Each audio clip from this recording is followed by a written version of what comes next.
क्या आपका भी घर जिस जमीन पर बना है वो एक नजूल लैंड है? अब आपके मन में सवाल आ रहा होगा कि भला ये नजूल लैंड क्या है और किस प्रकार की जमीन को नजूल लैंड कहा जाता है। दरअसल इन दिनों हमारे देश में हल्द्वानी का मुद्दा काफ़ी गरमाया हुआ है और हल्द्वानी में ऐसा आरोप है कि रेलवे की हजारों स्क्वायर किलोमीटर की जमीन पर कुल 4000 परिवार के लगभग 50,000 लोगों ने अवैध तरीके से अतिक्रमण किया हुआ है। यानी कि रेलवे की जो जमीन है उस पर इलीगल एंक्रोचमेंट हो रखा है और रेलवे अब चाहती है कि इस जमीन पर जो अतिक्रमण है उसे हटाया जाए और ये जमीन वापस से रेलवे के पास आए। हालांकि इस पूरे मामले में बवाल मच गया और ये मामला जो है सुप्रीम कोर्ट में पहुंच गया और सुप्रीम कोर्ट ने फिलहाल एविक्शन ड्राइव पर रोक लगा दी है।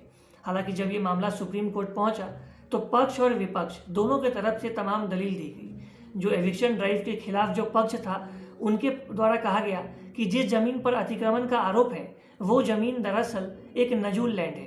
अब अगर आपको जानना है कि ये नजूल लैंड क्या है तो आपको थोड़ा सा इतिहास में जाना पड़ेगा।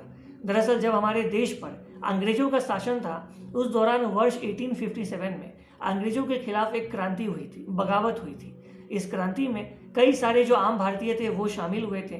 तो उस समय की जो अंग्रेज सरकार थी वो इन्हीं कुछ आम भारतीयों को पनिश करने के लिए उन्होंने उनका ज़मीन छीन लिया था और उस ज़मीन को अपने कंट्रोल में ले लिया था। इन्हीं तमाम ज़मीन को कहा जाता है नजूल लैंड। अब ये 1947 में जब हमारा देश आज़ाद हो गया तो ये तमाम ज़मीन है इसे अंग्रेज़ की सरकार ने भारत सरकार को ट्रांसफ़र कर दिया और तब से लेकर आज तक ऐसे तमाम ज़मीन पर भारत सरकार का कंट्रोल है। भारत सरकार ही जो तमाम नजूल लैंड है उसका रख रखाव करती है। हालांकि समय समय पर भारत सरकार इस जमीन को कई सारे लोगों को आवंटित भी करती है उनके आवश्यकता के आधार पे। हालांकि ये ज़मीन जो दी जाती है ये सरकार के द्वारा लीज पर दी जाती है और इस ज़मीन पर जो ओनरशिप होता है वो सेंट्रल गवर्नमेंट का ही रहता है और इस ज़मीन को दी जाती है लीज पर ताकि वहाँ खेती बाड़ी हो सके, सिंचाई हो सके, कंस्ट्रक्शन वर्क भी हो सके।